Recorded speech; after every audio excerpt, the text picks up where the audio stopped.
नमस्कार प्यारे साथियों। आज की यह खबर देश की करोड़ों महिला मानदेय कर्मचारियों के लिए बेहद अहम मानी जा रही है।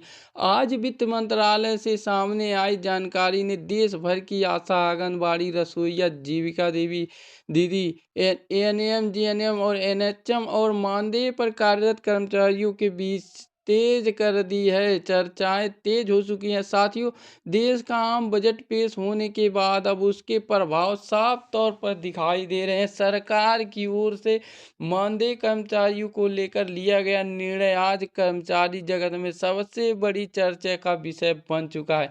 अब तक बजट की पहचान सड़क, पुल और योजनाओं तक सीमित रहती थी, लेकिन इस बार देश को चलाने वाले जमीनी कर्मचारियों को केंद्र में रखा गया। इसी क्रम में सरकार ने 25 से अधिक विभागों के मानदेय ढांचे में बदलाव को मंजूरी दे दी है। यह निर्णय आज पूरे देश में एक बड़ी खबर के रूप में देखा जा रहा है।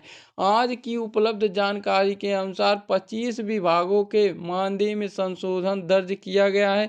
लंबे समय से रुकी हुई मांगों को इस फैसले में शामिल किया जाएगा। इसका सीधा असर उन कर्मचारियों पर दिख रहा है जो वर्षों से सीमित मानदेय पर काम कर रहे थे। आज की खबर का सबसे अहम बिंदु यही है कि 10 विभागों को परमानेंट श्रेणी में शामिल करने की प्रक्रिया दर्ज की गई है। यह वही विभाग है जहां कर्मचारी लंबे समय से अस्थायी और संविदा व्यवस्था में काम कर रहे थे। इस निर्णय को कर्मचारी वर्ग ने ऐतिहासिक कदम बताया है। मानदेय वृद्धि और भुगतान व्यवस्था को मजबूत करने के लिए 1500 करोड़ की बजट राशि स्वीकृत की गई है। इस बजट से मानदेय भुगतान को गति मिली, लंबित भुगतान पर काम शुरू हुआ, वित्तीय व्यवस्था को स्थिरता मिली।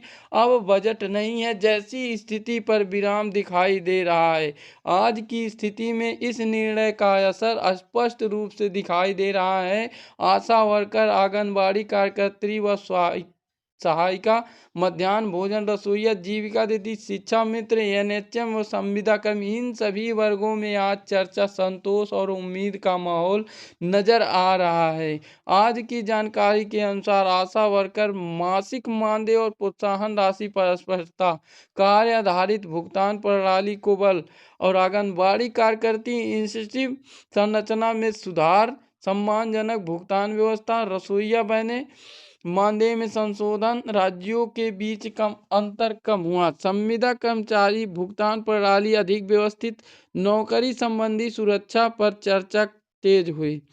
यह निर्णय किसी एक राज्य तक सीमित नहीं रहा।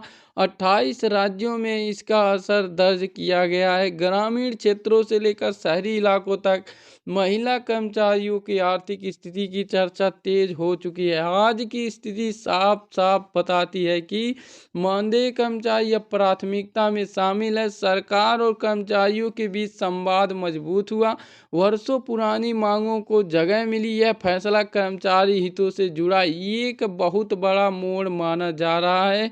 मेरे प्यारे साथियों, आज की यह खबर किसी अनुमान या अफवाह पर नहीं बल्कि उपलब्ध तथ्यों और दर्ज निर्णयों पर आधारित है। जैसे जैसे आगे आधिकारिक दस्तावेज और आंकड़े सामने आते रहेंगे, उसी आधार पर आपको पूरी और साफ जानकारी दी जाती रहेगी।